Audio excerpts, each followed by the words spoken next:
Perfecto. Muchas gracias, Felipe, por pasarme la palabra y muy bienvenidos y bienvenidas a todos que se han sumado, que se están sumando, que tienen interés en participar hoy día en este webinar.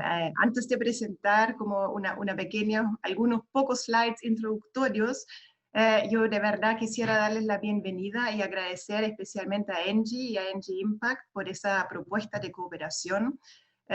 Todos que estamos metidos en temas de cambio climático conocemos los principales eventos, y no solamente la COP, sino también el New York Climate Week que se realizó a fines de septiembre, y estamos especialmente felices hoy día de tener algunos invitados de alto nivel de Engie Impact que van a compartir algunas de las principales conclusiones y conversaciones que se dieron en ese contexto. Entonces, de parte de Acción Empresas, como la mayoría de ustedes saben, nosotros también estamos trabajando intensamente temas de cambio climático, especialmente en la línea de mitigación por un lado y por otro lado en la línea de adaptación. Y ahí veo muchas caras conocidas de empresas, de personas también que están comprometidos con esos temas, que están trabajando con nosotros y cooperando en esos programas, y en ese sentido las alianzas que podamos formar con ustedes, en ese caso, por ejemplo, con Engie Impact, pero también en otros ámbitos, con otras empresas, para promover conjuntamente esa meta de carbono neutralidad o apoyar esa meta de carbono neutralidad como Chile, están muy bienvenidos. Ahora con esas breves palabras de bienvenida, les voy a compartir la pantalla para darles algunas instrucciones y una breve introducción sobre cuáles van a ser las principales presentaciones de nuestro webinar hoy día.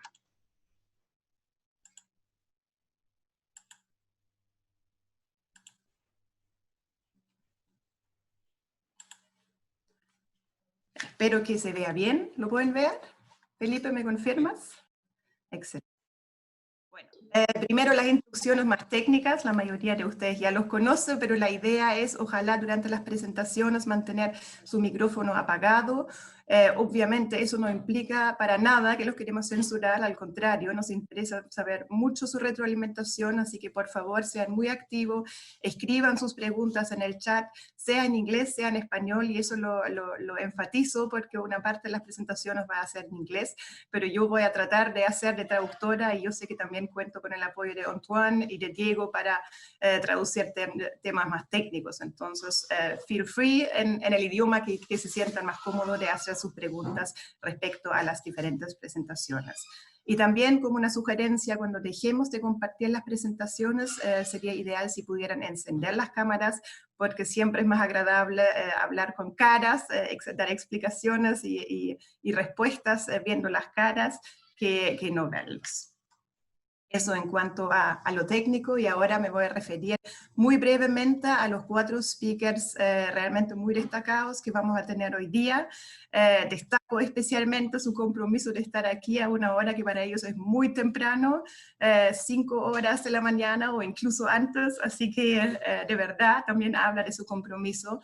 El primero en presentar va a ser Clinton Maloney, que es Managing Director of Sustainability Solutions America, de Engie Impact, seguido por Alexia Kelly, Director of Sustainability Solutions, después Diego Ibarra, Managing Director Sustainability Solutions LATAM, que tiene un background latinoamericano, pero también mucho tiempo de experiencia en Estados Unidos, y también Antoine, a quien algunos de ustedes ya conocen porque hemos tenido una cooperación anteriormente. Yo voy antes de cada presentación, voy a introducir un poquito más en detalle a cada uno de los speakers, y el primero que vamos a tener es Clinton, como les comenté, que va a dar las conclusiones claves de las conversaciones con la C-suite, o sea, con los altos, con el alto management, con la alta gerencia, que se dieron en el Climate Week New York en 2020, con una comparación con lo que pasó el año anterior, 2019, y también compartir las lecciones aprendidas de corporaciones, ciudades, gobiernos líderes, etcétera. Y que Clinton lidera el equipo de Américas asesorando a CEOs, a directorios y líderes sobre sustentabilidad estratégica en una variedad de industrias. Anteriormente, Clinton se desempeñó como líder asesor de sustentabilidad para Price, PwC, en los Estados Unidos, y fue Managing Director de la firma. Y por último, pero no menor, también ha apoyado al World Business Council for Sustainable Development, o el Consejo Mundial para el Desarrollo Sostenible, que es nuestro socio de acción, durante los últimos 3 años en liderar una colaboración muy interesante de una docena de empresas globales en temas de estilo de vida sustentable. Entonces, sin más, I will switch to English, and Clinton, very welcome, and please share your presentation, and welcome, and thank you for being here with us. You're on mute, Clinton. Muchas gracias, Kathy. Buenos dias. Let me open the slides here. Very excited to meet with all of you this morning. Thank you for joining us. Let me put this in full screen. Okay. Well, terrific. So we're here today to talk about, obviously, climate change and Climate Week in New York. Are you able to see my screen? Okay. Yes, yes. Yes. Muy bien. So this year has been quite different in 2020. So let's start off with what we saw in 2019. So Climate Week occurs in September every year and is hosted in New York City. It coincides with the United Nations General Assembly being in place. Often we're hearing very important presentations from heads of state, from presidents, prime ministers, talking about their nation's obligations around climate and the action that they are conducting. What we have done from a business community for the last decade or so is also gather in New York at the same time. So it makes New York busier than it often is. We have, as NG Impact, sponsored Climate Week from the business side in 2019, bringing together more than 85 companies from around the world for critical dialogue about the pace and scale of which we are moving when it comes to addressing climate change. The conversation last year, 2019, was really one of anticipation, I would say, with a focus on the 2020s coming up on us. How are we going to accelerate through bold commitments and bold action? You can see I'm talking here in the video with our friend Pia. So Pia Heidemark-Cook, who's the Chief Sustainability Officer of IKEA. And IKEA is one of those global companies that has extremely aggressive goals. And I talked to Pia very much about how did they decide to set a goal of 100%? And is it better to be going faster in some geographies around the world while having other geographies giving them more time to come to 100%? And it's really interesting that for IKEA and for many other businesses, this is as much a question about business value as it is about moral imperative, as it is about doing the right thing for their employees and their customers. So Pia talked about 100% goals no matter what, and it doesn't matter where you are in the world, making that commitment to 100% is the right direction. It is morally justifiable, and it can deliver business value in each of those geographies. And then, of course, 2020 hit, and this year, instead of gathering together to see old friends and to meet new friends, we had to connect virtually, as we're doing today. So one of the things that we noticed is that even though we are dealing with everything that is going on around us, nobody is backing off of their commitments. And in fact, we witnessed, I think, an acceleration of some of the commitments that companies are making when it comes to climate. So this year, Amazon announced its climate pledge. Amazon's climate pledge is focused on getting to net zero 10 years ahead of the Paris Agreement. So that is a considerable acceleration from, depending on the day of the week, the world's most valuable company. And Amazon has been enrolling many of the companies that sell products on its platform or its partners like Engie in joining the climate pledge. We saw Walmart be very aggressive about science-based targets to continue to reduce emissions. And what they did is they very cleverly this year framed their agenda around becoming regenerative. And we'll talk about that a little bit later in the presentation. Microsoft wanting to be not only carbon neutral but by 2030, but carbon negative by 2050. So many of us had to go to Google and figure out, like, what does Microsoft mean when it says carbon negative? And what they mean when they're saying carbon negative is they will be calculating all of the carbon that they have ever emitted from Microsoft and all of its businesses, and using nature-based solutions and technology to remove the carbon that they've emitted over all of its business activities from the atmosphere, basically wiping out all of the impact that Microsoft has ever had on the climate by 2050. Now, I've got to say that is the most aggressive goal that we've ever seen. We're very excited about the direction of travel. A number of other companies have taken note, particularly in the tech sector.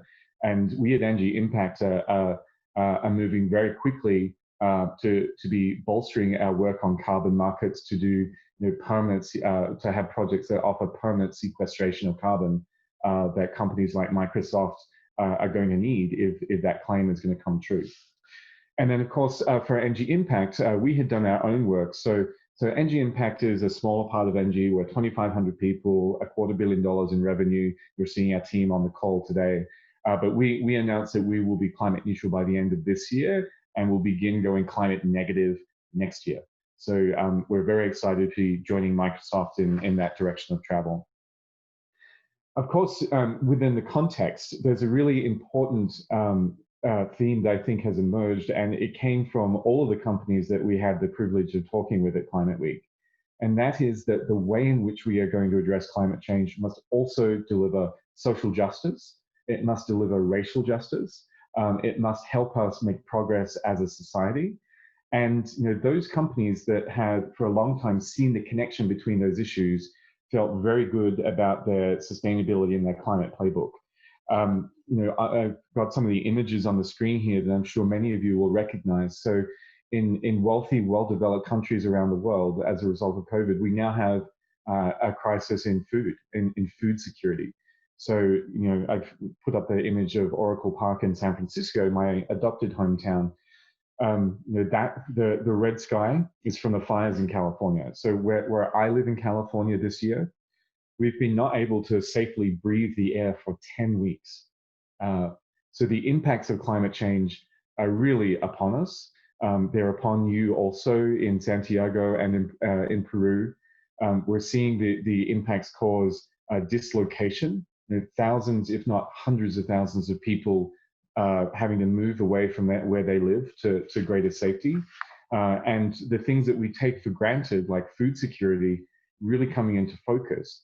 So as we're thinking about putting together an integrated sustainability plan, the question becomes, as you go climate neutral, how do you use the force and the capacity of your businesses to also achieve social outcomes? And that's a really prevalent theme that we saw from this year. So as I said, let me double click on 4 different focus areas and thinking about how we translate those ambitions into action. But as I've mentioned, there's the acceleration.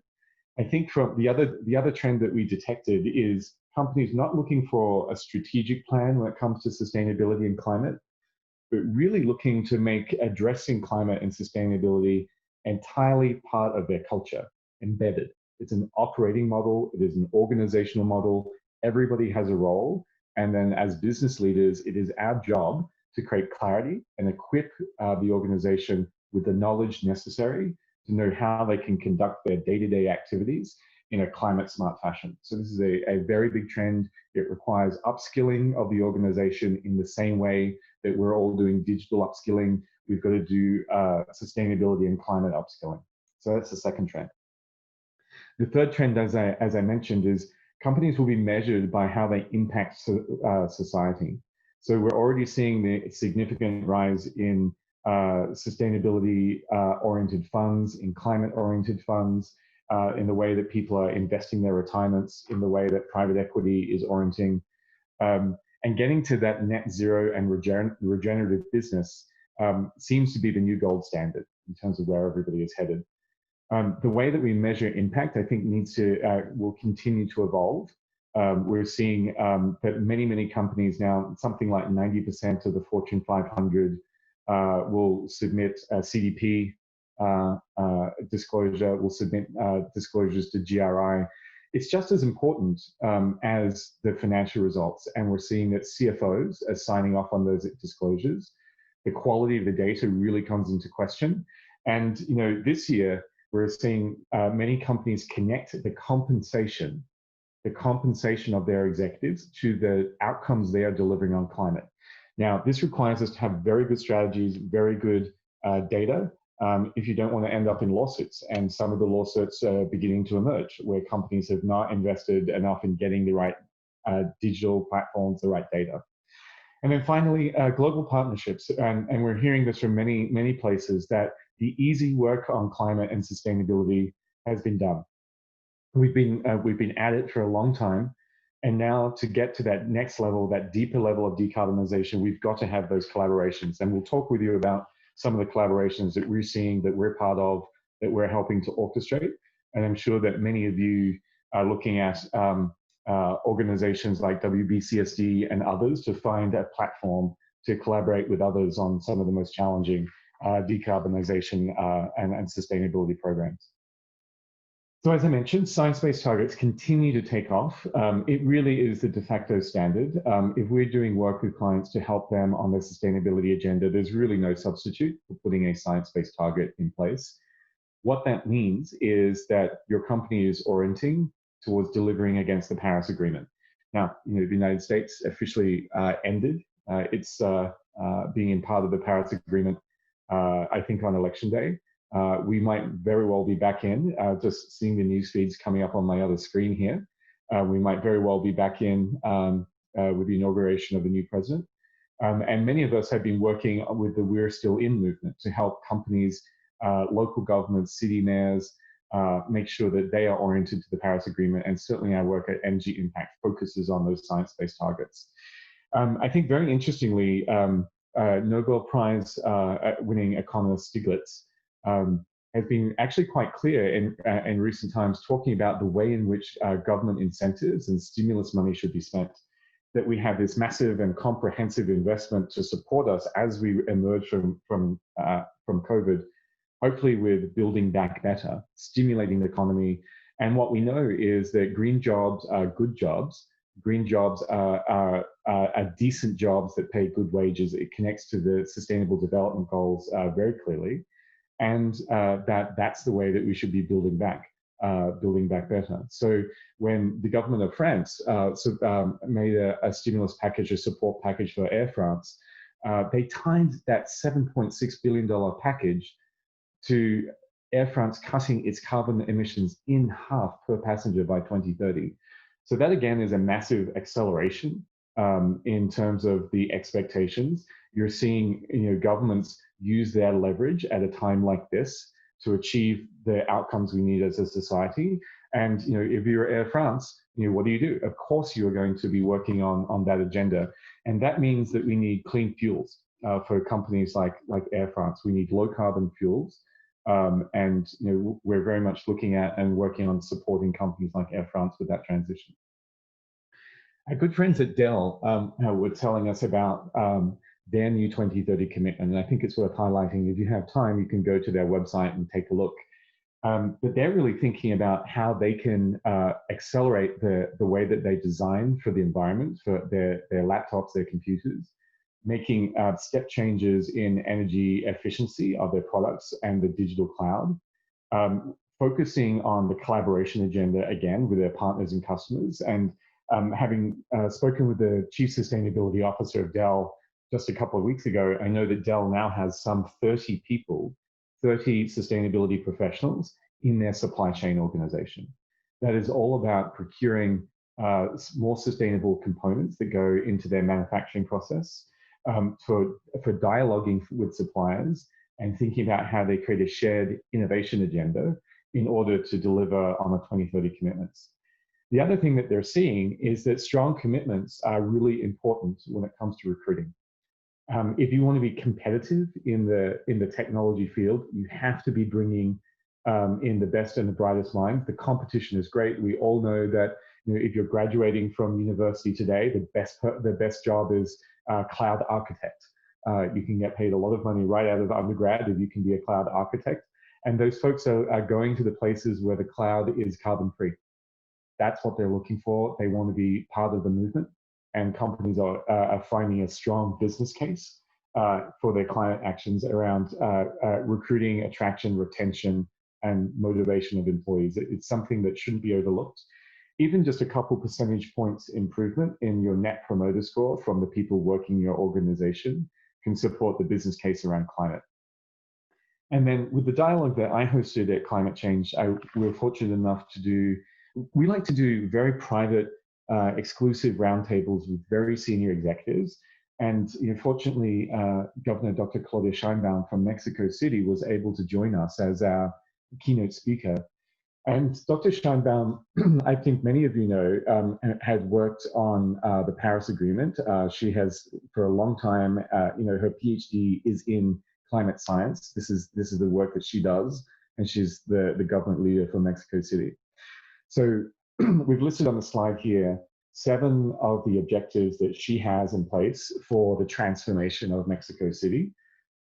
Very much focused on, I would say, supporting the population, making life better for those that live in CDMX, working on their ability to move around the city easily and freely, improving air quality, which is very connected to climate change, but has immediate effects and health benefits. And I think even though Mexico City, like all of us, has been under a lot of duress with COVID, progress continues, and progress continues at the pace and scale that you would expect from a leader like Dr. Sheinbaum. So a lot of activity happening in Mexico City. I think it becomes a reference for many of us when we think about what can be accomplished at pace and at scale. To double click on our third trend, looking at moving from net zero, which many of you have heard of, to regenerative business. So the transformation that we've seen over the last decade, we've put together just a simple diagram on the left, from business as usual to wanting to be green. Usually when people want to be green, they want to be in the middle of the pack. They want to be slightly better than their next best competitor. They're benchmarking, they're looking at comparisons, they're looking to do the minimum to not be called out for being a company that doesn't take green seriously. That is quite a long way from regenerative. And if you look at the comments here about Walmart and CEO Doug McMillon, really looking at putting them on the path to being a regenerative company. And that means, having worked with Walmart previously, having been fairly intimate with their carbon footprint and the work that they've done on the gigaton goal, this claim from Walmart very, very quickly will be leveraged into their supply chain. So I would say more than 95% of Walmart's carbon footprint is in its supply chain. It comes from the products that they sell in their stores and their increasingly growing online footprints and online businesses around the world. So if Walmart is claiming that they want to be zero emissions by 2040 without carbon offsets and becoming regenerative, that is absolutely up in the ante on companies like Unilever, Procter & Gamble, Coca-Cola, PepsiCo, all of the companies that are the major brands in a Walmart store. So we're seeing Unilever, of its own volition, and Unilever has for many years been a leader. We've all heard Paul Polman talk that Unilever is now getting very crisp on some of its goals. So deforestation free by 2023, a real focus on becoming regenerative at the farm level, pioneering what that regenerative agriculture code looks like. Watch this space. So if your companies are a supplier to Walmart, you need to really be figuring out how you are going to support Walmart on that 2040 agenda. So I can tell you, and without naming names, that Walmart monitors this very closely.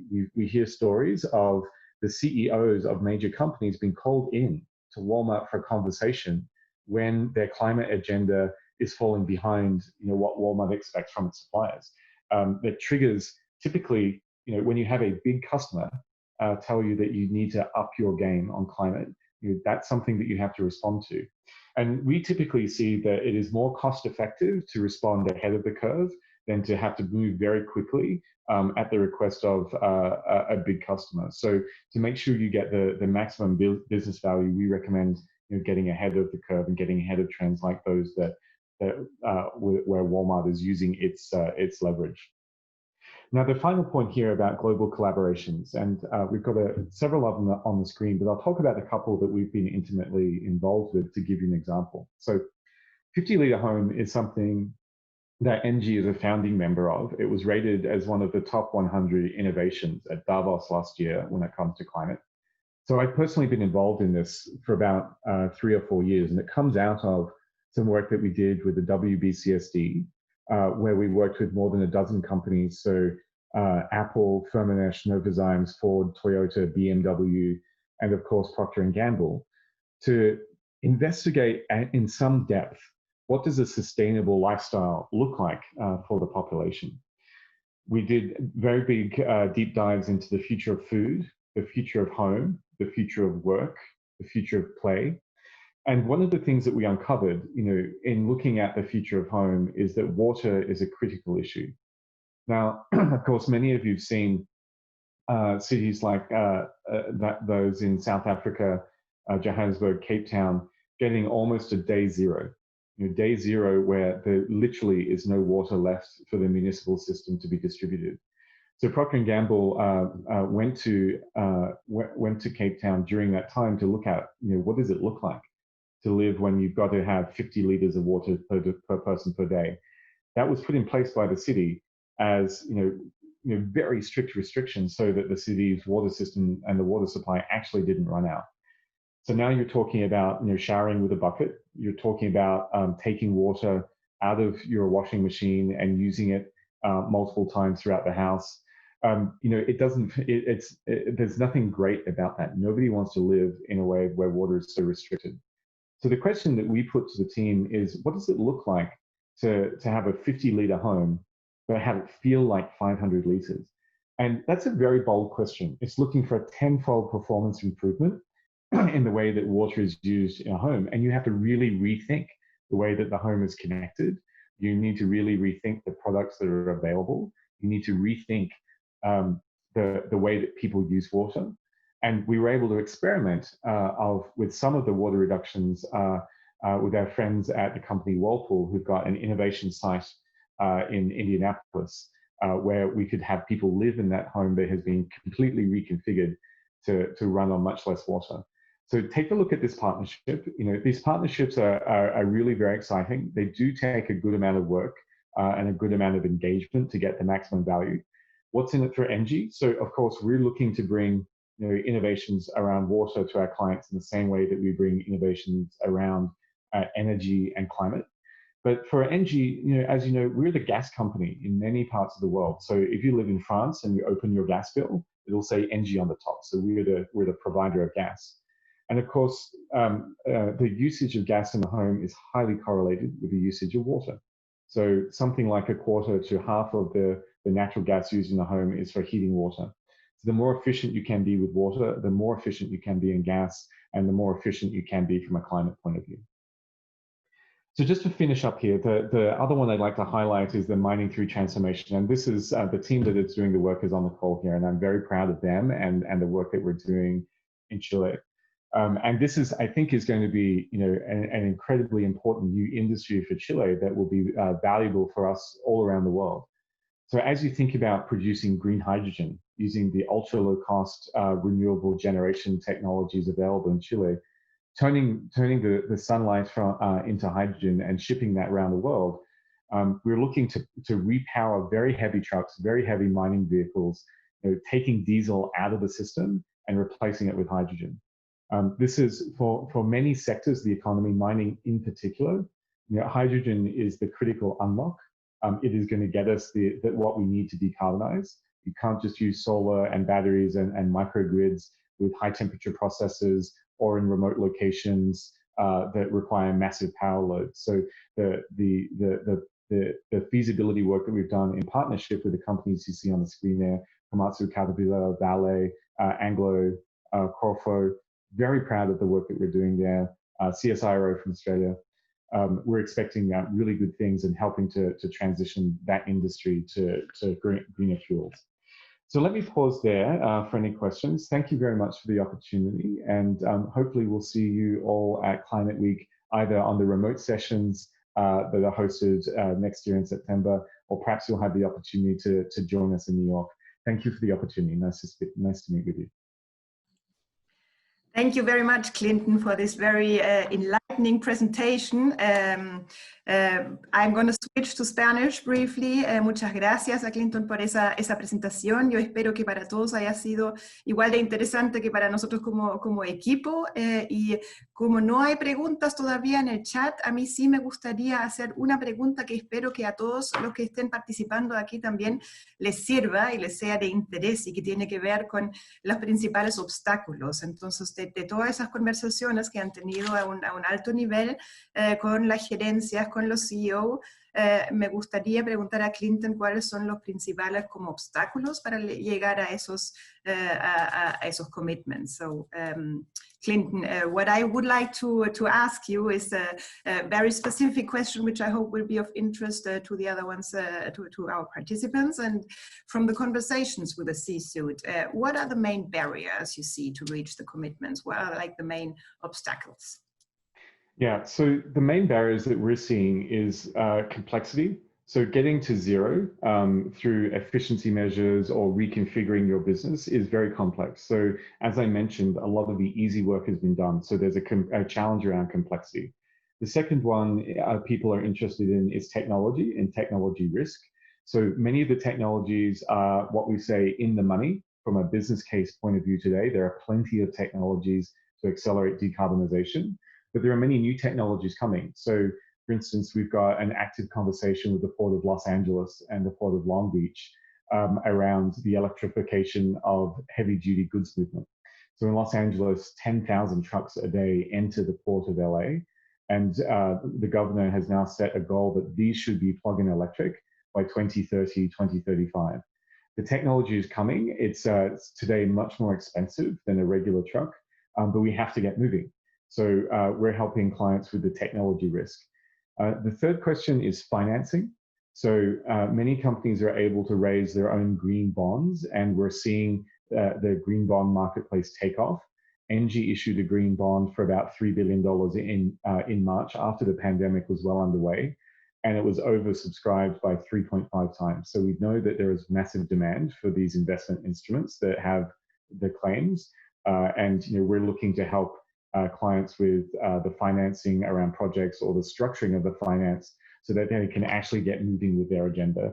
So I would say those are the key gaps, Kathy. There's no longer a gap around ambition. It's just about like, how do we put together the proper constructs so that we can be good fiduciaries for our companies as we're navigating the climate transition.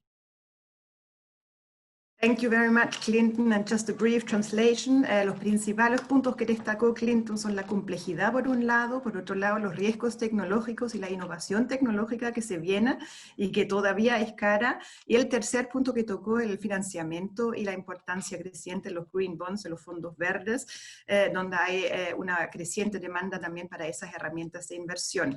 Voy a tomar la pregunta de David Noé, que está aquí en el chat, como última pregunta para esta parte, y después de la respuesta de Clinton voy a pasar la palabra a Alexia para la segunda presentación. Bueno, ustedes ven la pregunta de David, voy a tratar de traducirlo al inglés. Clinton, there's a question in the chat that I would like to share with you as well. In lots of the examples that you gave, the commitments, the ambitious commitments seem to be from retail companies or companies which are very close to the final clients. Do you think that B2B business is also making ambitious commitments? And if that is so, and if that is not so, what would be missing there? What would be a way to promote that? Yeah, so it's an excellent question. So I agree with you that some of the significant commitments are coming from B2B companies. A lot of value, like market value of those companies, is connected to brand. And of course, they need to protect the brand, and that's what they're doing. But if you look at Microsoft, very much of its revenue is B2B. So we are a massive customer of Microsoft. They've got digital cloud that powers companies all around the world. So I would say Microsoft is very much a B2B company, and also B2T, where T is governments or territories. So, some of the B2B companies don't make quite so much of a splash, in the public domain, but where it shows up is in procurement contracts. So if I'm writing a contract for one B2B company to another, there is absolutely a section in there looking for disclosure around climate, and it is increasingly becoming a filter about whether you can do business with that company, much as in the same way around a diversity, equity, and inclusion agenda or a social agenda. So it may not be quite so visible, but absolutely it shows up in the contracting relationships we see between B2B companies. Okay, thank you very much. Thanks, Clinton. Muy brevemente, Clinton está diciendo que quizás no sea tan visible, pero sí se está reflejando especialmente en los contratos, en los convenios, en los acuerdos con los clientes también de las empresas que son B2B. Con eso me gustaría pasar a la segunda parte de nuestro webinar. Ahora me gustaría dar la bienvenida a Alexia Kelly, Director of Sustainability Solutions North America. Ella ha trabajado con gobiernos, ONG, filantropía y con el sector privado en estrategias de carbono neutralidad, en el desarrollo de energía renovable, políticas públicas y finanzas relacionadas con el cambio climático. Y fue negociadora líder en Emissions Trading, representando al gobierno de Estados Unidos entre 2010 y 2015, incluyendo también las negociaciones del Acuerdo de París en la COP21. Por otro lado, lideró el equipo de Offset Quality and Policy y el World Resource Institute y trabaja en políticas públicas en Climate Trust. Entonces tiene una tremenda experiencia, un tremendo bagaje. Su presentación es The Race to Zero, o cómo la carbono neutralidad está cambiando el panorama de la sustentabilidad y ahondará en diseñar una estrategia de carbono neutralidad de alta ambición y alcanzable para la recuperación verde post-COVID. Alexia hablará en inglés, pero los slides están en español y ella también habla español, así que no va a tener problema en entender sus preguntas después. So, Alexia, very welcome. The floor is all yours. Hola, buenos días. Muchas gracias a todos y gracias por permitirme hablar en inglés para mi presentación. Pero si tienen preguntas, por favor, en español, inglés, lo que sea. My name is Alexia Kelly. I am a Director of Sustainability Solutions. It's a pleasure to be here, and thank you to the Acción team for inviting us and for helping us put together this webinar. Can everyone see my screen okay? Good? No. No. We can't see your presentation. We can just see you for now. You're not sharing. Let me try that again.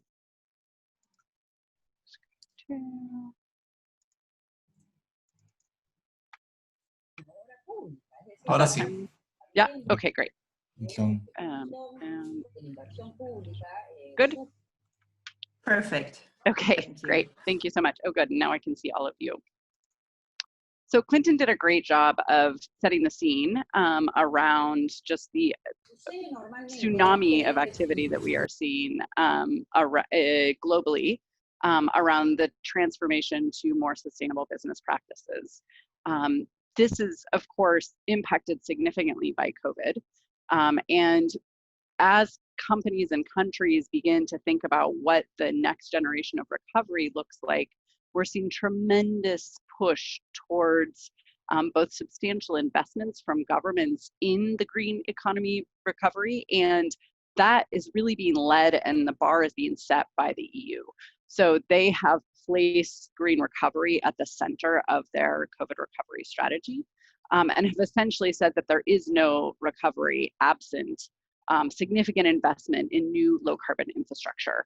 So as Europe goes, so goes the world. They tend to be about 10 years ahead of everyone else. And we are watching very closely what it is that they're doing there. At the same time, the implementation of the Paris Agreement globally, the US's withdrawal notwithstanding, we anticipate that assuming a successful conclusion of this week's election results, and we may actually even have results here today on the outcome of the election, President Biden has committed to re-engaging in the Paris Agreement on day one of his administration. So and I will say that the rest of the world is not waiting. So the rest of the world is moving forward aggressively, both in the near term and in the long term. So in the Paris Agreement, we all collectively committed to achieving and putting in place long-term emission reduction strategies by 2050 in order to limit warming to ideally 1.5 degrees, but well below 2 degrees Celsius between now and mid-century. That's starting to manifest in countries taking carbon neutrality commitments alongside companies taking carbon neutrality commitments. So in fact, just in the last 2 weeks, both China and Japan have come out and committed to carbon neutrality by mid-century. And we're seeing many of these countries really placing emissions trading as a core element of how they anticipate both accomplishing the deep decarbonization that is necessary and accelerating investment in emerging technologies and sectors. I had the great pleasure of serving alongside many of the excellent Latin American negotiators at the UNFCCC who really set the stage for developing country leadership on climate change and have really been moving together as a bloc to push all of us to take more ambitious action. And just this last, I think, week or so ago, Switzerland and Peru, in fact, announced the first pilot under Article 6, which is the emissions trading provisions of the Paris Agreement, which I had the pleasure of leading the negotiations for the US government for 6 long years. The Latin American countries, I think, really see and recognize the value and the opportunity and the flexibility that emissions trading can offer. The other key trend that we're seeing that is really accelerating the transition is that it has in fact never been more cost effective to go carbon neutral than it is today. And we expect that these costs will continue to decline. So the cost of solar, the cost of onshore wind, the cost of offshore wind, the cost of batteries have all come down significantly, price declines of more than 75% in the last decade. And you see those reduction curves just continuing to accelerate, which is going to fundamentally reshape and is in the midst of fundamentally reshaping both our global energy systems and everything that we use those energy systems for. So the fundamental technology cost decline combined with the new enabling technology cost declines like batteries and like electric vehicles, as well as green hydrogen. And my colleagues from Latin America will talk more about the role of green hydrogen in a little bit. But those core elements are just accelerating to an incredible degree the uptake and the adoption and the affordability of meeting our collective climate goals.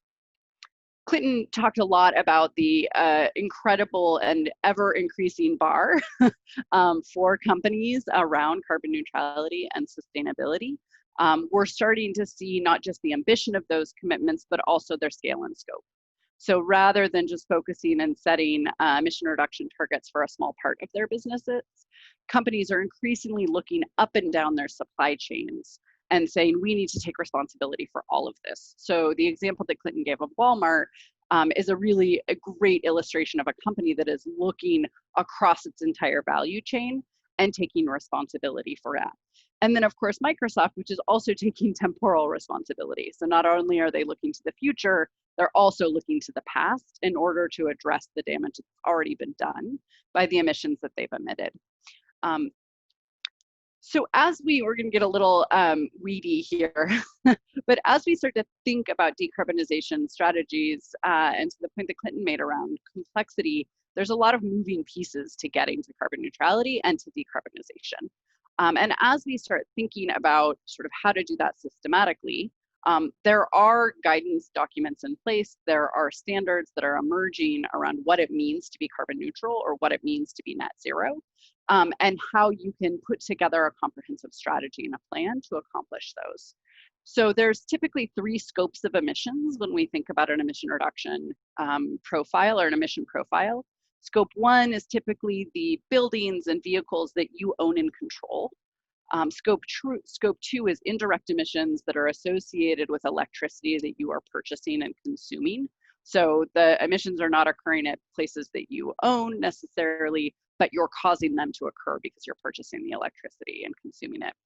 And then scope 3 is kind of everything else. So scope 3 is the transportation, the distribution of goods, your production and supply chain, both upstream and downstream from your core operations. And those are often very large, very complex, very distributed. And so we're seeing an increasing commitment and interest in really tackling those, whether it be business travel or the emissions profile of your data centers and data management systems companies are really starting to grapple with, how do I think comprehensively across my entire footprint and put those pieces in place? So there's a range of decarbonization levers that we have available. We talked about energy, renewable energy and its declining cost. There's also a variety of flexible instruments that are available to help you accomplish your 100% renewable energy goals or other decarbonization goals, even if you can't deploy clean energy directly on your sites or facilities. So increasingly, we have market-based and flexible instruments like renewable energy certificates, IRECs, virtual power purchase agreements that allow you to accomplish those goals in a way that accommodates the situation and the circumstances that your company finds itself in. As companies are increasingly committing to carbon neutrality, we're also seeing a trend towards much more aggressive internal reduction targets. So Clinton mentioned science-based targets. Those science-based targets really say that you need to commit to an internal decarbonization trajectory in line with what science requires, which is that pretty steady decline between now and mid-century to get to a net zero point where we are essentially balancing globally all of the emissions that are emitted from the entire global economy with an equivalent number of removals. And so companies are thinking about implementing aggressive internal decarbonization strategies. Well, they are also thinking about what they do with capital intensive equipment, assets, and infrastructure that they can't just turn off tomorrow. And so leveraging carbon markets and leveraging flexible instruments like high quality greenhouse gas offsets, which we'll talk about in just a minute, really offer an opportunity for companies to make and accelerate the ambition of their claims, while simultaneously thinking strategically and in a fiscally responsible way about transitioning that equipment and that infrastructure over time and on a timeline that makes sense. So those core elements of decarbonization, aggressive internal deployment of what we call no regrets measures, such as energy efficiency, which are essentially always going to save you money, along with integration of renewable energy and then more cutting edge technologies, offer the opportunity to both chart a steady and intentional path to decarbonization over a timeline that makes sense for your business, while taking advantage of the flexibility that emissions trading and market-based measures offer to accelerate the ambition of those commitments and also drive substantial co-benefits in other sectors. Companies are really digging in on this, particularly across their supply chain. And as companies start to look across globally that supply chain, they're putting in place new and innovative approaches to really support and accelerate the supply chain decarbonization efforts of the suppliers that they rely on to conduct their business. So Clinton talked a bunch about Walmart. That's an excellent example. Companies like Procter & Gamble and Unilever similarly are looking both south and in many instances to the east to really look at how do we put together a coordinated global strategy that gets us where we need to be from a climate change mitigation perspective and a sustainability goal implementation perspective. Carbon offsets, in case this is a new concept for folks, are a tradable instrument that enables you to pay for an emission reduction that occurs elsewhere on the planet and can be used to compensate for emissions that you might be emitting. These markets are not new. Voluntary carbon markets have been around for about 20 years. I've had the pleasure and the pain of working on them since their inception, and they have matured an incredible amount. So there is now a very robust voluntary market globally that companies are actively looking at both evolving and are leveraging to help them accomplish their sustainability goals more cost effectively, and also to drive CSR benefit and co-benefits and that human impact story that goes along with restoring forests and protecting watersheds and investing in wetlands and peatlands and blue carbon resources that enables us to really take a much more comprehensive and global view. Because from a climate change perspective, it does not matter where the emission reduction occurs. The CO2 is dispersed equally through the atmosphere. So the important point is that we are collectively moving towards removal of a sufficient amount of emissions. And that can happen anywhere in the world. And there are now systems in place that enable us to credibly quantify and understand where those emission reductions are occurring and to claim credit for them.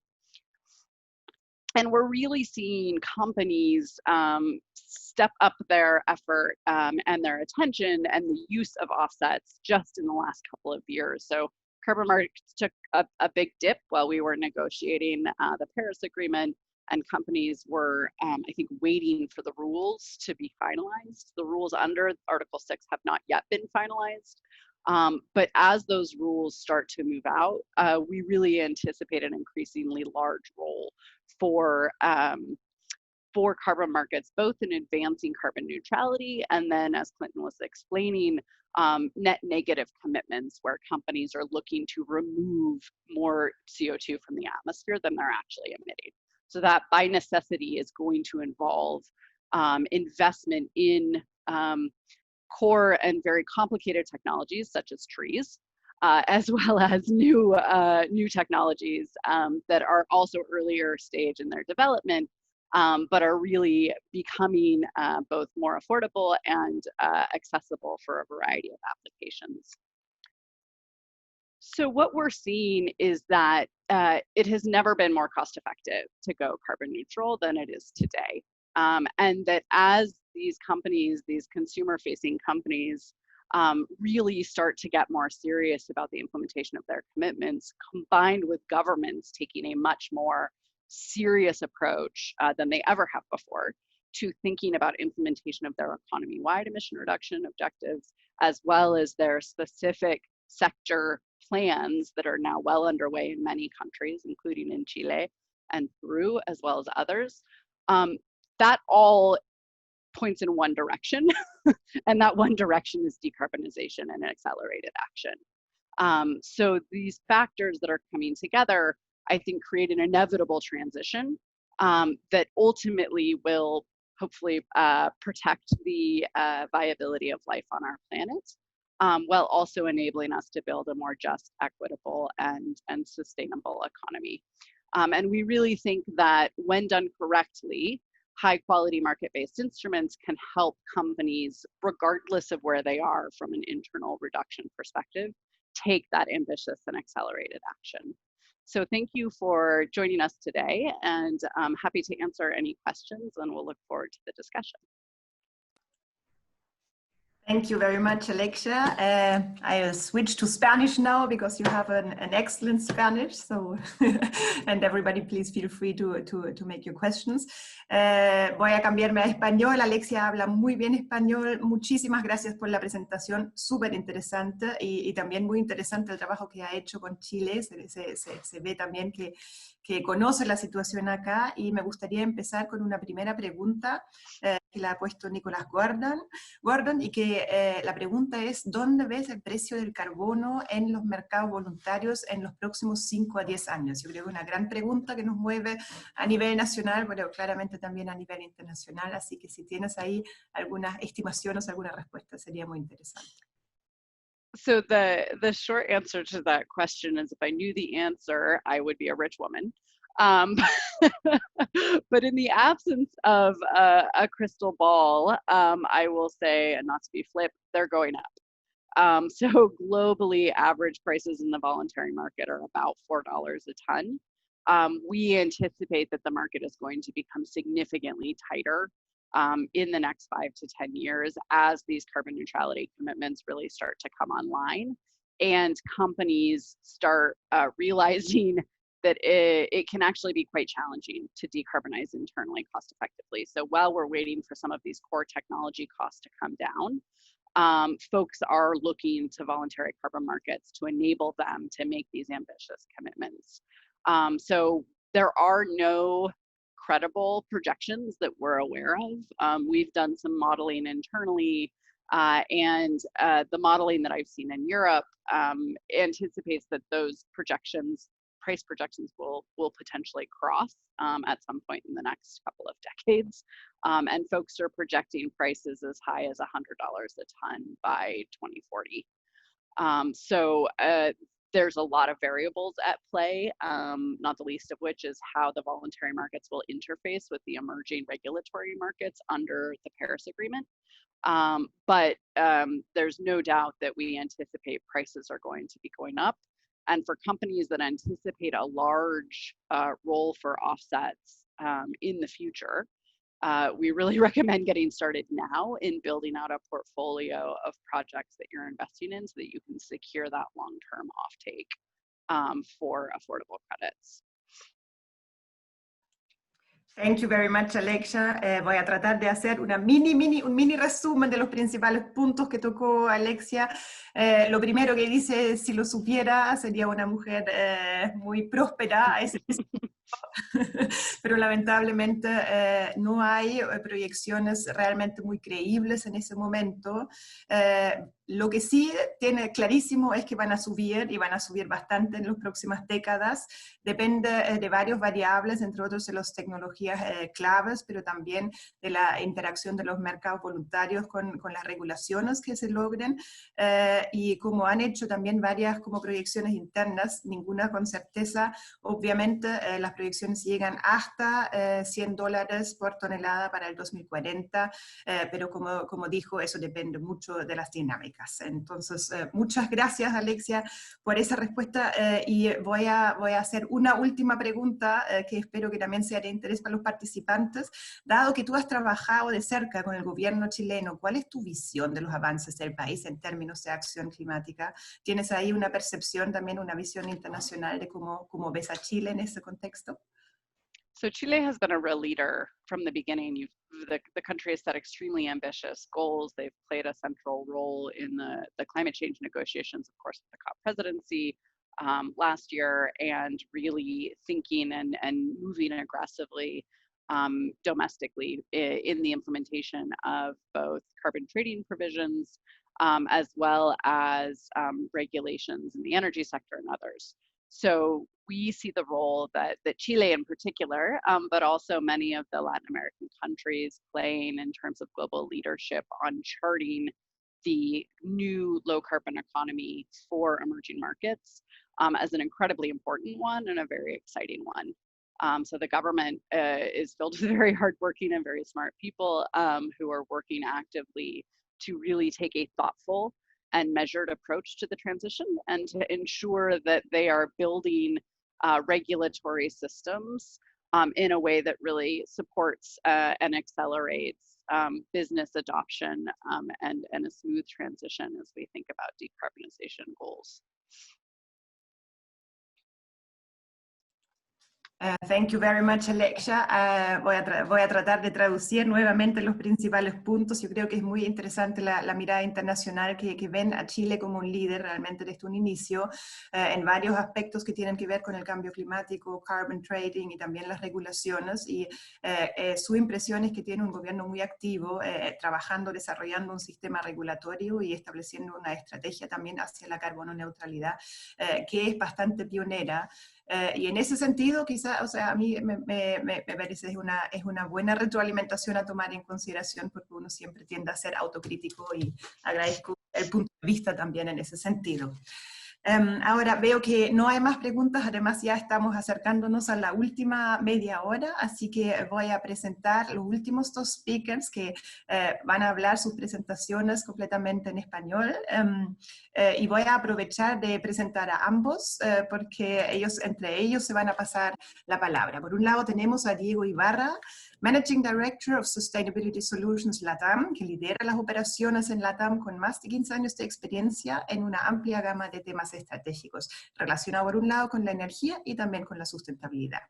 Es reconocido por el US Green Building Council como un miembro LEED gracias a más de 10 años de grandes aportes para avanzar en la sustentabilidad dentro del sector de la construcción, y fue miembro de la Energy and Operations Practice en BCG, San Francisco, donde posee un PhD, un máster de Harvard y MIT. Y por otro lado, contamos también con la presentación de Antoine Millet, Director of Sustainability Solutions LATAM, que lidera el trabajo de Engie Impact en diferentes industrias de LATAM, incluyendo bebidas, alimentos, bienes de consumo y retail. Él trabajó en McKinsey en Chile, de ahí lo conocemos, y lideró ahí proyectos de estrategia, innovación e implementación en las industrias petroleras, de comunicaciones, aerolíneas y seguros. Y antes de eso, asumió varios roles en la rama downstream de la empresa energética Total en Francia, Chile, Argentina, Bolivia, Uruguay, Paraguay, así que tiene una experiencia regional también muy importante.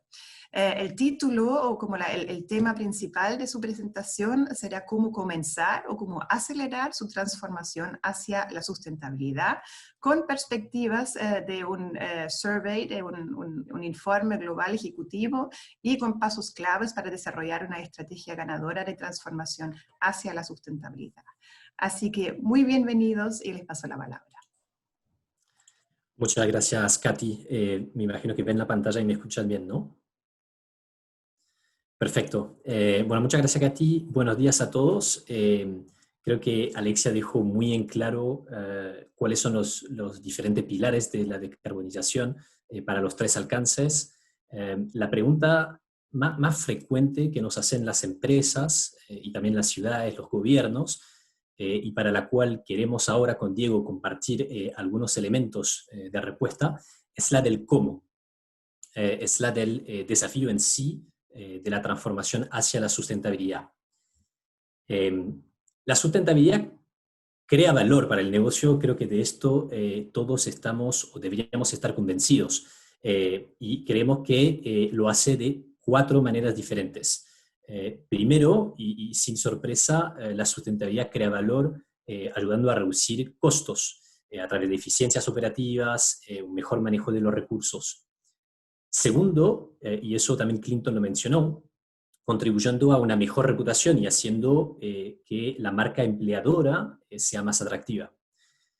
Tercero, aumentando ingresos. La sustentabilidad claramente puede y debe convertirse en un elemento central de la estrategia de crecimiento orgánico, inorgánico de cualquier compañía, siendo ella una tremenda fuente de innovación.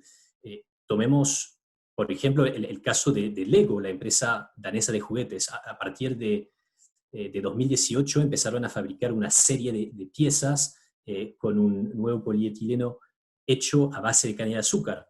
Hoy en día creo que más de 80 de los elementos o ladrillos que usan están hechos a partir de plantas y la marca se propuso abandonar por completo el uso de plástico de acá a 2030. Y finalmente, cuarto y último punto, la sustentabilidad es clave para una mejor gestión de los riesgos regulatorios, riesgos operacionales. Creo que es difícil encontrar mejor ejemplo que el de la minería y de la escasez de agua, que claramente constituye una amenaza clara para el sector. Sabemos que más de 80% de la producción anual de cobre en Chile está ubicada en zonas áridas, zonas de extremo estrés hídrico, y eso claramente no va a ir mejorando. El sector está viendo, lo sabemos, analizando, explorando muchas soluciones sustentables, incluyendo la desalinización de agua de mar. Anglo American, por ejemplo, está activamente trabajando en todo lo relacionado con eficacia hídrica, recirculando agua del proceso para disminuir consumo de agua fresca, haciendo medición más finas de tasa de evaporación en tanques de relave, y explorando varias otras técnicas innovadoras para hacer eso de la separación en seco de los procesos de molienda. Hay una convicción, diría, una convicción ampliamente compartida de que la sustentabilidad tiene el potencial de proporcionar una ventaja competitiva a quienes logran activar esas 4 palancas que acabamos de ver. En Engie Impact nosotros hemos finalizado recientemente el análisis de una encuesta que hicimos en 17 países a más de 200 ejecutivos C-suite. ¿Cuál es la principal conclusión? La principal conclusión es que a pesar de que vemos una creciente importancia percibida de la sustentabilidad, y eso se ve reflejado en el número que mostramos acá, 75% de ellos creen que en 5 años eso será una prioridad clave, versus 50 hoy, es un incremento significativo. A pesar de esa creciente importancia, menos del 30% cree que sus iniciativas han sido exitosas.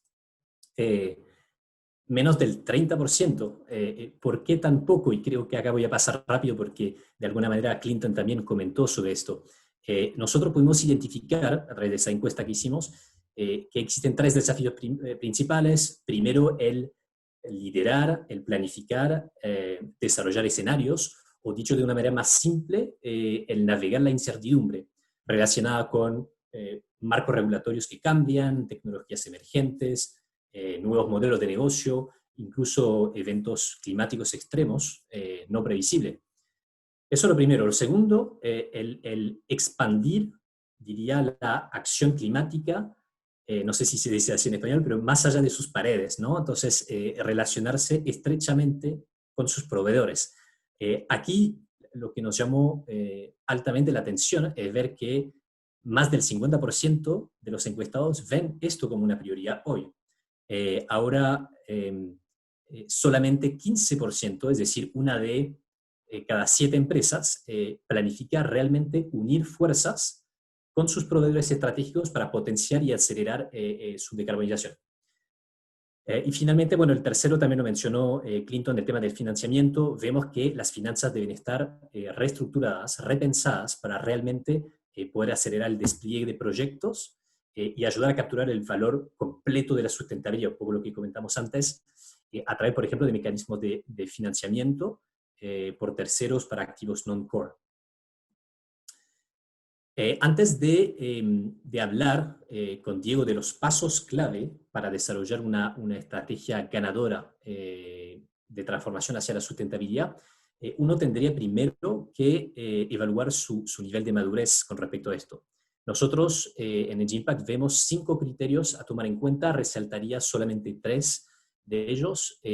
Uno es el tener una estrategia y metas de sustentabilidad claramente definidas, realmente definida como un pilar fundamental de la estrategia corporativa. Eso es uno, y acá las empresas, diría, con acción de menor madurez están enfocadas principalmente en cumplimiento normativo. Segundo criterio a considerar, el alineamiento, la alineación estratégica que debe haber end-to-end en una organización, desde los colaboradores hacia el C-suite e inclusive el directorio. Y finalmente, el manejo de la cadena de valor, del cual creo que ya hemos hablado con Alexia bastante en su presentación. Entonces, la pregunta que hago a toda la audiencia es esta. ¿En qué etapa estiman, consideran que su propia organización está hoy en día en este Sustainability Journey, en esa transformación hacia la sustentabilidad? Yo creo que debería aparecerles en su ventana la encuesta. Muchas gracias, Felipe. Desde ya, muchas gracias por tomarse un segundo y responderla.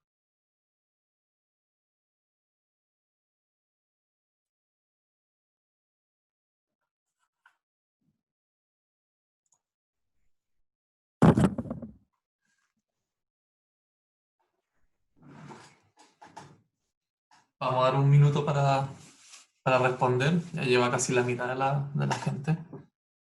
Perfecto.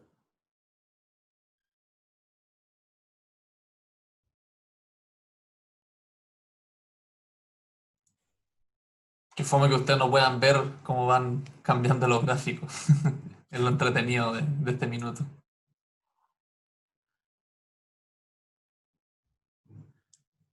Si no faltan tantas respuestas, quizás, Felipe, podemos... Sí, lo voy a cortar ahora en un segundo.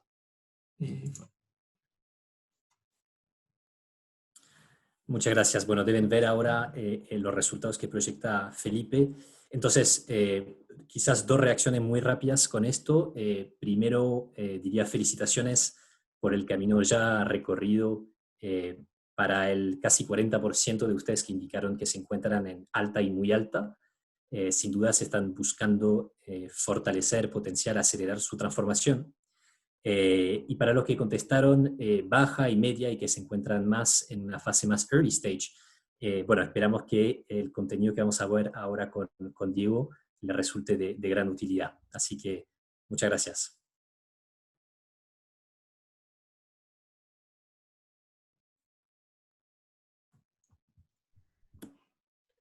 Ahora viene Diego. Sí. Excellent, thank you. ¿Me avisas, Felipe, si ves la presentación? Sí, ahora está perfecto. Fantástico, gracias, Antoine. Bueno, como escuchamos de Alexia, ¿cierto? Hay una necesidad de considerar medidas que vayan atacando de diferente manera los tres alcances, ¿cierto? Alcance 1, 2 y 3. En Chile hemos visto que las empresas, y probablemente muchos de ustedes, de acuerdo a lo que acabamos de ver, ¿cierto?, en la encuesta, ya han iniciado estrategias de eficiencia energética, por ejemplo, para reducir su alcance 1 y 2, ¿cierto?, el consumo de combustible y consumos eléctricos. Por otro lado, hay muchas empresas, ¿cierto?, en Chile que ya han tomado ventaja del mercado robusto y competitivo de las energías renovables para reducir sus otros alcances mediante PPAs verdes, en términos de consumo energético, o incluso a través de certificados de energías renovables. Pero lo más importante y lo que hemos escuchado hoy día es la relevancia de poder atacar y considerar todas estas medidas de una manera integrada. De lo contrario, tenemos el riesgo de tener una visión limitada de cómo las acciones de otras acciones de inversión de la organización nos acercan o nos alejan de nuestro endgame. Y por tanto, nosotros, ¿cierto?, vemos que las acciones de corto plazo de las empresas tienen que informarse de dos ámbitos. Primero, en base a la información de la situación actual, un poco lo que acaba de mostrar Antoine, ¿cierto?, el estatus de madurez de la empresa y las capacidades internas, pero también, ¿cierto?, un ejercicio de identificar oportunidades quick wins que nos generen ahorros en costo, en la estructura de costo, y por tanto nos ayuden a que nosotros llamamos esto de financiar el camino, el largo camino a la descarbonización, fund the journey. Pero por otro lado, y más importante, tener una visión y una claridad de nuestro objetivo final, ¿cierto? Y poder alinear e identificar las etapas intermedias que alinean la estrategia de sustentabilidad con la evolución del core del negocio. Y aquí vemos un poco, recalcando lo que decía Clinton, ¿cierto? La sustentabilidad al centro del negocio. Lo que escuchamos claramente en Climate Week es que las empresas más exitosas son las que logran alinear completamente este camino de sustentabilidad, de descarbonización, con la estrategia core del negocio. Entonces, las empresas líderes en su proceso de decisión deben al final del día balancear el actuar hoy con medidas que me generan, invirtiendo capital en medidas que me generan valor de largo plazo en la organización y que me dejan de alguna manera mejor posicionado para reaccionar al mercado versus no actuar hoy, considerando que los riesgos, ¿cierto?, tecnológicos o de los organizacionales son mayores, y dilatar y dejar first movers que tomen riesgos iniciales, pero asumir los riesgos que esas acciones, ¿cierto?, conllevan. Entonces, en el gráfico de la izquierda lo que vemos aquí es la decisión, ¿cierto?, de no actuar hoy, de seguir en mi business as usual, y a medida que me acerco a los tiempos de mis objetivos comprometidos, o puede haber una reacción del mercado, ¿cierto?, que me obliga a tomar acción, y esas reacciones, como hemos escuchado, puede ser un cambio regulatorio, puede ser un cambio de consumer behavior, ¿cierto?, donde el consumidor final me requiere atributos de sustentabilidad y para mantenerme competitivo debo cambiar la propuesta de valor de manera rápida. Puede ser que mi estructura de costos se vio modificada por algún costo de combustibles, por ejemplo. Entonces, al llegar a esos escenarios, que rápidamente deploy cierto capital y me veo obligado no solo a hacer inversiones mayores y más rápidas, sino además en tener que no solo invertir en medidas que me generan valor al negocio. Por otro lado, ¿cierto?, lo que se plantea y lo que hemos visto es el mensaje que escuchamos de Climate Week. Las empresas ya están invirtiendo en muchas medidas, como decía Alexia, que ya son económicas, ¿cierto?, costo-beneficiosas para las empresas, que les permiten invertir en generación de valor en el tiempo y quedar mejor posicionados para tomar la decisión a medida que se van acercando a sus metas, a sus compromisos, de poder actuar, o ya sea con herramientas como los bonos de carbono, o en ese minuto, poder reevaluar las siguientes tecnologías de inversión. Entonces, vemos que una hoja de ruta que nos permita tomar en consideración todas estas variables de la toma de decisión debe ser ¿cierto?, gestionada de un bottom-up approach, ¿cierto? Tiene que ser desarrollada en base a un análisis detallado de casos de negocio. Y el análisis de caso de negocio no solo tiene que ser basado en un análisis detallado tecnoeconómico de la tecnología, sus barreras y sus beneficios, pero también aquí es donde hay que implementar todo lo que hemos escuchado hoy día. ¿Sí? El conocimiento y la identificación de las barreras internas, de los stakeholders y las capacidades que tenemos como empresa, el cambio regulatorio actual y futuro, pero más importante aún la creación de valor. Y la creación de valor no solo directa del proyecto a implementar, sino la co-creación de nuevos modelos de negocio, de sinergias con otros productos ¿cierto?, de la organización, o incluso sinergias en ecosistemas que pueden ser favorables a la organización. Eso, luego, de analizar todos estos casos de negocio, se formula, ¿cierto?, la hoja de ruta, con los indicadores de mercado, con las planificaciones de financiamiento de cada una, y se va tomando esta decisión en el tiempo de un go, no go. Muy importante en estos planes de implementación, ¿cierto? En estos planes de descarbonización, ¿cierto?, es tener ligado a cada modelo de negocio, a cada caso de negocio, un plan de implementación. Atacando gestión del cambio, alineando la organización internamente, sino también haciendo un seguimiento a los cambios regulatorios futuros.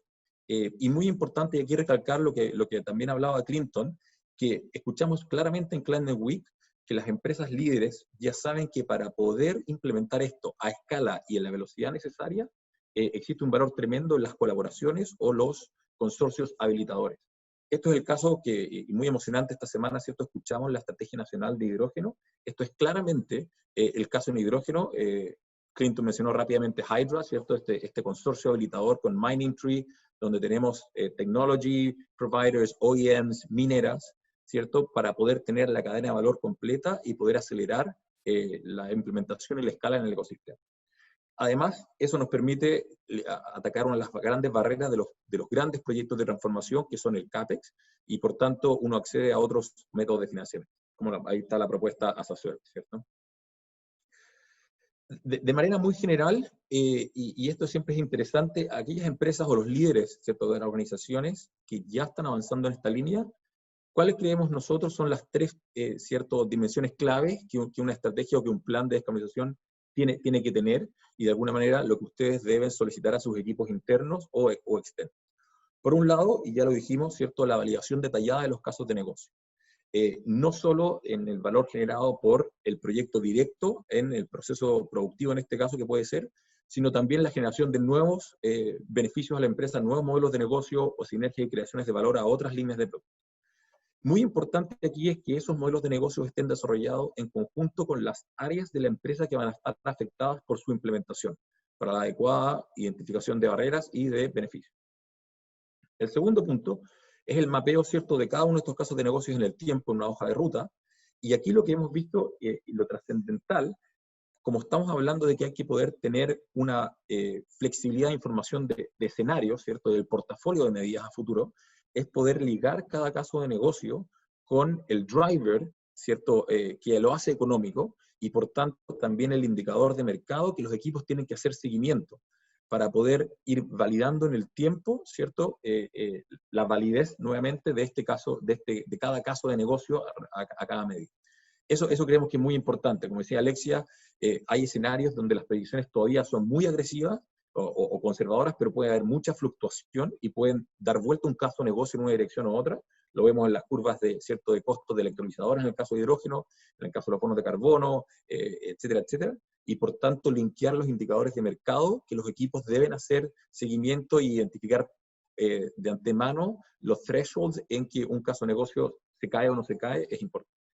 Y por último, ¿cierto?, los planes de implementación que no solo tienen que tener la variable tecnológica, ¿cierto?, de proveedores de cadena de valor, de un cambio tecnológico, sino también tienen que atacar la gestión del cambio, el cómo alinear, y tenemos los apoyos necesarios desde gerencia o directorio, como decía Antoine, hasta las operaciones, pero también, ¿cierto?, el seguimiento del marco regulatorio en el tiempo para asegurarnos que los cambios van en línea, y primero van en línea y nos permiten la implementación, o no nos obligan a una implementación incluso más acelerada. Y para terminar, volviendo un poco a lo que escuchamos, ¿cierto?, de Clinton al inicio, de esta convicción en Climate Week de que las empresas van a ser evaluadas en el futuro no solo en su impacto económico, sino en su impacto global en las sociedades, y cómo esto ha generado, ¿cierto?, incluso en las empresas más grandes del mundo, una reacción de 0 a 100, como decimos nosotros, apresurada.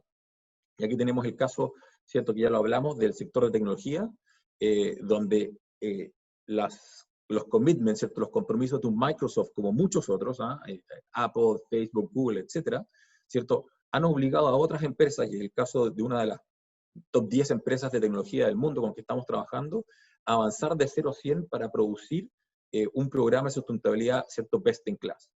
Y literalmente esto es usando las metodologías o algunos de los criterios que hemos conversado hoy día, partiendo desde la base, que es mapear ciertos inventarios de emisiones, hasta diseñar, ¿cierto?, los tiempos y el camino a este compromiso de carbono neutralidad, identificar los procesos necesarios para poder hacerlo según la madurez de esa empresa en este minuto, y por último, hacer las capacitaciones internas y los procesos para identificar cuáles son las empresas externas y su cadena de suministro que los van a ayudar, obviamente, a llegar a ese cambio.